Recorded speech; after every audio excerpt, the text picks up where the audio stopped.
Çıktım ovamdan ayrılıp ya dilde zımkar edip gözüm dostlara zar bulup oldum ötenden ceda.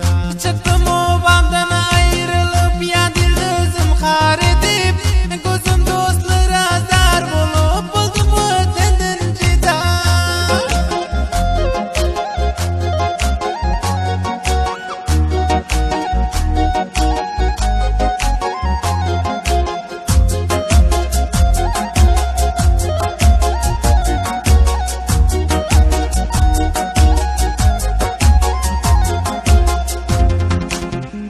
Gece gündüz vatanım deyip ağlayan şam-u seher atam yadıma düşüp damaktan ötmez nehar.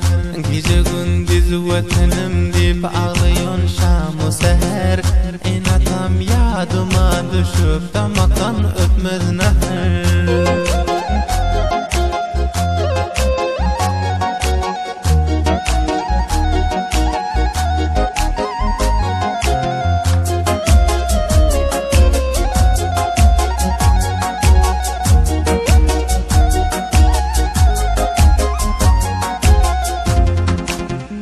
Olsun sana canım fida, kuşlar eyleyer seda. Senin men havana gida, yarımdan buldum ceda. Olsun sana canım fida, kuşlar eyleyer seda.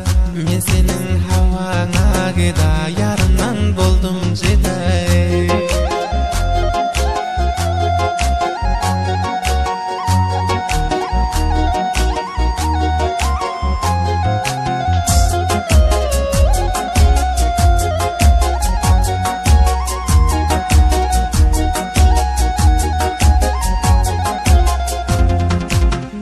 Musafirlik edip aytdim men dostlar uzağa.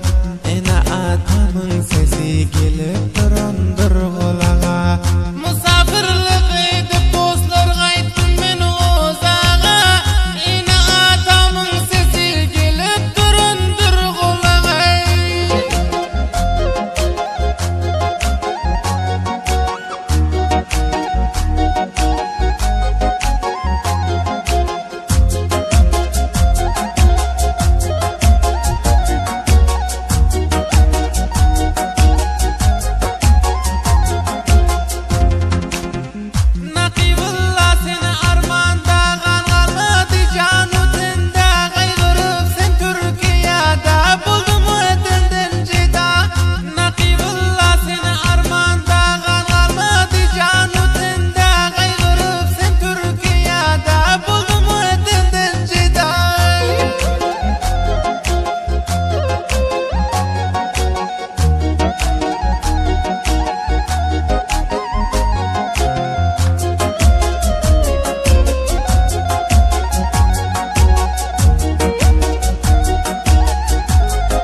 Çıktım ovamdan ayrılıp ya dilde zımkar edip gözüm dostlara zar bulup oldum ötenden ceda.